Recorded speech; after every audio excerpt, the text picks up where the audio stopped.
Hi, welcome back to Plan9Crunch. We're on location at the Broadway Center Cinemas, Salt Lake City? Salt Lake City, home of independent film by Salt Lake Film Society. They have the Godzillathon. We're going to go inside and watch Godzilla vs. Hedorah. Or the smog monster, but it's Hedorah. Godzilla vs. Hedorah, directed by Yoshimitsu Banno. It's from 1971. It has quite the reputation in the franchise. They made it one of the 50 worst films of all time in that book in the 70s, but it's not. It's a great film.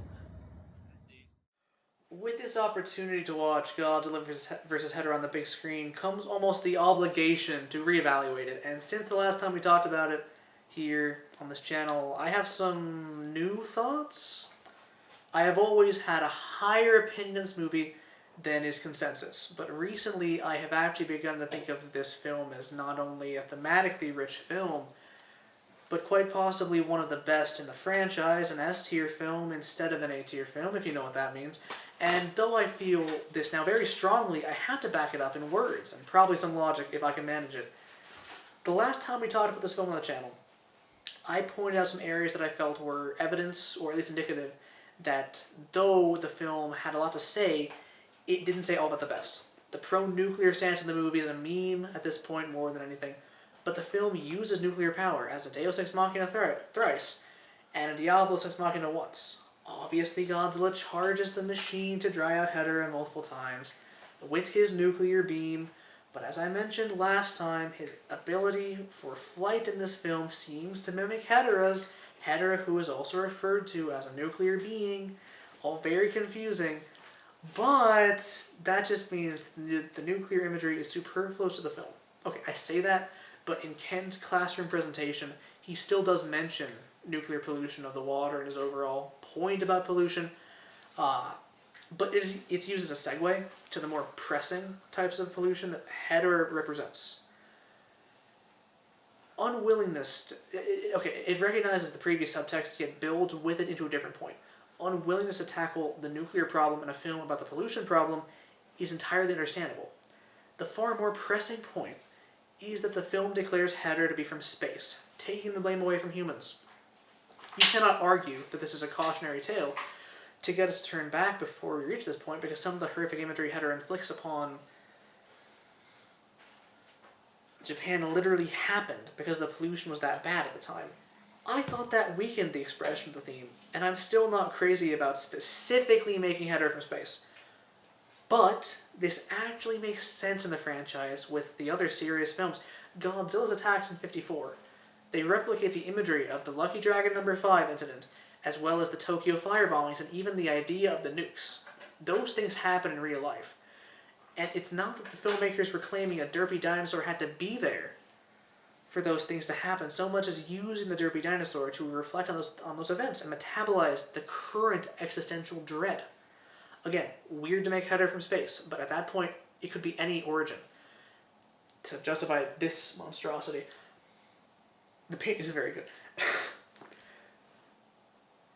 We'd be having the same conversation, or a different version of it, but the same overall point if Hedorah were an escaped biological revenge of a mad scientist Shin Godzilla style.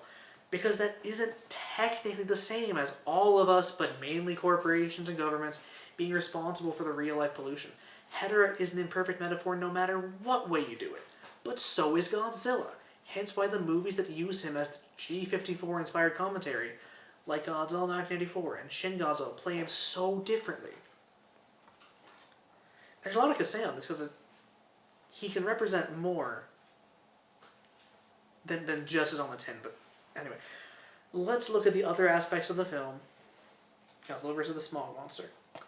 This is Godzilla's most expressive performance up to this point in the show era, and even though some of the props were unpainted due to running out of time and budget, the fights are exceptionally well choreographed, and the various forms of Hedorah and battle damages of Godzilla are so iconic in their own right, and effectively raise the stakes of this action movie. This ensemble, though very Showa, uses the goofy kid to center Godzilla's role in the story efficiently. It uses his father for organic exposition, his uncle as a farcical satire of the inept rising generation, and the rest of his family as sympathetic characters to be rooted for to survive. The plot seems smooth to me.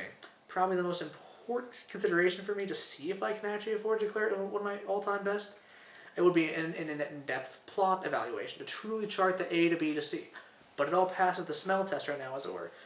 Godzilla, the Janos family, and Hedorah all have evident reasons for their actions across the film, and the varying presentations of the exposition keep this film from being too lazy in its dialogue. We learn about Hedorah from Ken's semi-omniscient rants, but also from cartoon cutaways, psychedelic fish symbology, just seeing it with our own eyes, the way Hedorah weaponizes this deadly pollution.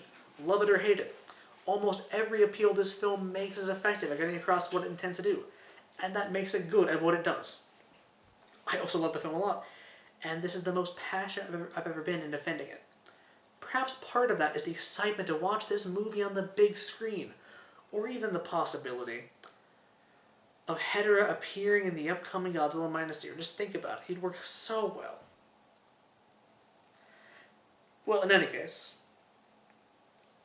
if you're able to see Godzilla vs. Hedorah in theaters, let us know in the comment section below. We enjoyed it very much, as you'll probably see in a moment. A few moments later.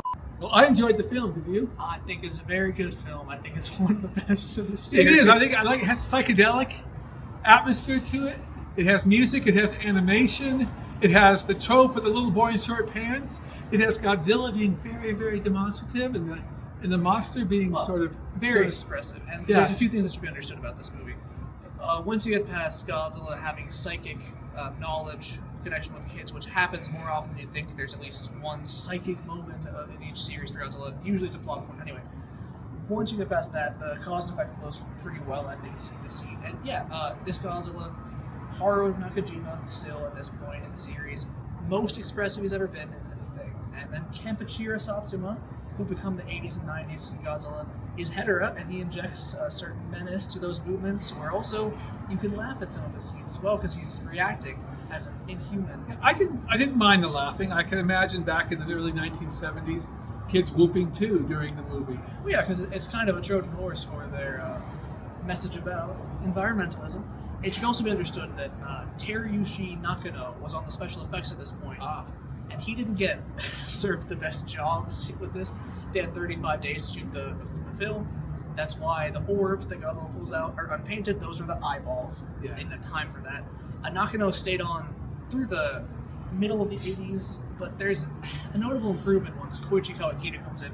Nakano's not bad. He just got lower budgets on his movies for whatever reason than Eiji Tsuburaya. And The last thing I'll say is it was so cool to see a quote-unquote vintage Godzilla film in a big theater that was full, and I had never seen that before. yeah, Anything else you want to say? not much. All right, I guess you say the last 3 words, Joe. That's a wrap.